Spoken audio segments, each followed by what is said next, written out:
Hey everybody, thanks for coming. We just returned from a campaign swing in Marion, Indiana. I'm just delighted to be able to welcome Senator Cruz back to the Hoosier State. I am supporting Senator Ted Cruz because he is a principled conservative who has articulated and fought for the Reagan agenda that really drew me into the Republican Party. It's an agenda of less government, less taxes, less regulations, traditional values, and a strong military. And I think that Ted Cruz's record, the courage of his convictions in the Congress make him the right man at this time to be the Republican nominee for president. And I'm pleased to support him and very pleased to welcome him to the Hoosier State. Well, and Governor, thank you very much. I am incredibly honored to be here with Governor Pence. He has been an extraordinary governor for this great state. He has been a strong conservative voice, a happy warrior, an optimistic voice for conservative principles. In each year in the governor's office, he has cut taxes, reduced regulations, and we've seen over 100,000 new private sector jobs in the state of Indiana.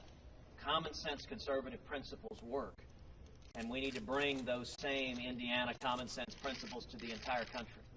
Imagine how much better the Indiana economy would be doing if you didn't have the 800-pound weight of the federal government on your back, killing small businesses and driving jobs overseas. That's what I'm campaigning to do, is bring Hoosier common sense to the entire country, and I am humbled and deeply honored to have the tremendous support of Governor Pence. Senator, do you believe the media's counts of delegates are accurate? You criticized the media for saying that the race is already over. Do you think those accounts reflect the delegates are actually going to award? And do you think there's a chance to unbind delegates before the convention at the RNC meeting? Dave, I think at this point, most people are tired of the endless process stories. We're not. I recognize that's what the media wants to cover. You know what we hear as we travel the state?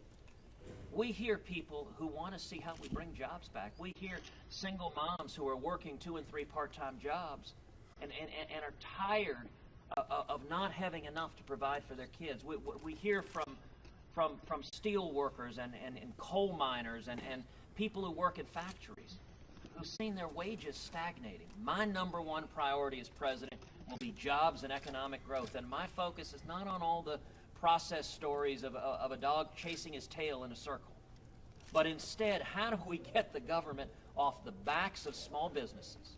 How do we cut taxes, reduce regulations so small businesses can take off? And what we are going to see is millions of new high-paying jobs coming back to America. We're going to see manufacturing jobs coming back to Indiana. And I'll tell you, I fully expect in 2, 3, 4 years to see Carrier bringing those manufacturing jobs back from Mexico to Indiana, not because the federal government will have used brute force to punish them, but because we will have removed the federal government regulations that drove them away in the first place. And we will have created such an attractive place to do business that small businesses are growing, that wages are rising, and Carrier and companies from all over the world will be coming to America, coming to Indiana, because it's the best place to do business on the face of the earth. Senator, you words in the last 24 hours, including evil and bigotry, and it sounds to me like that's directed towards Donald Trump. Are his supporters voting for somebody who's evil and bigoted? Listen, I think Donald Trump's supporters are fed up with Washington. I understand that sentiment. I assure you I'm fed up with Washington. Governor Pence is fed up with Washington. Can you clarify what you're saying with those words specifically? I believe in America.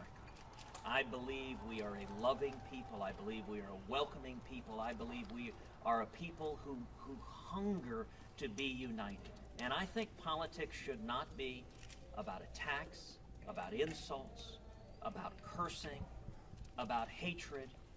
Politics instead should be about shared values. It's the reason why my campaign focuses every day on jobs, freedom, and security. Those are my priorities. Jobs, bringing jobs back to America, raising wages, freedom, defending the Constitution and the Bill of Rights, the rights of all of us, and security, standing by our friends and allies, standing by Israel, and defeating radical Islamic terrorism. And I would note every one of those issues. They're not narrow 51% wedge issues.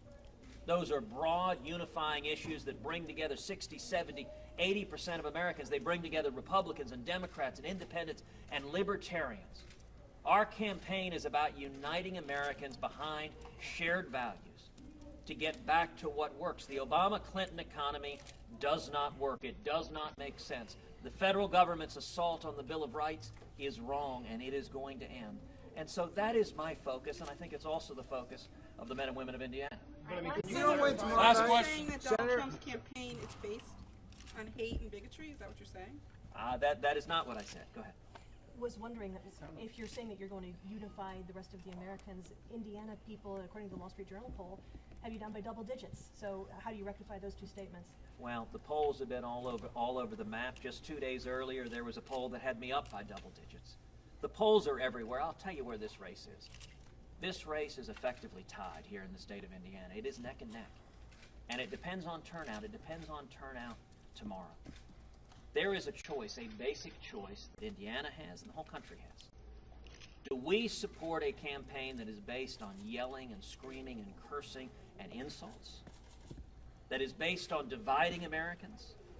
Or do we support a campaign that is a positive, optimistic, forward-looking, conservative campaign with real policy solutions to bringing jobs back to America, to bringing manufacturing jobs to Indiana, to raising wages? And I'll tell you, our campaign, we are seeing Republicans to unite. I am so proud to be barnstorming the state with Governor Mike Pence. Here in the Hoosier state, I have to say, it was more than a little amusing. Governor Pence offered his support. And yet some folks in the media confused being Midwest nice for being less than enthusiastic. Well, I'll tell you this, Governor Pence and I, as we're traveling the state campaigning, both of us love freedom. We love the Constitution, and we believe in America.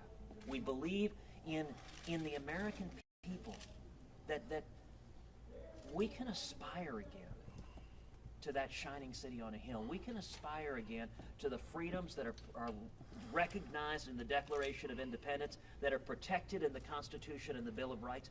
That's who we are. And I could not be happier, I could not be more encouraged that this race, the entire country is focusing on Indiana right now. Indiana is in a position to decide the direction of this race, not just for Indiana, not just for the Republican Party, but for the entire country. And I am tremendously encouraged that it is Midwestern common sense and good judgment. It is Hoosier values that will decide this race. I think Indiana, the country is depending on Indiana to pull us back from this cliff. And I am proud to be standing with Governor Mike Pence. I'm proud to be standing with my running mate, Carly Fiorina, and with Republicans across this country who are uniting and coming together behind jobs, freedom, and security, a positive, solutions-based approach to turning this country around. Governor, So, Governor, do you, Governor,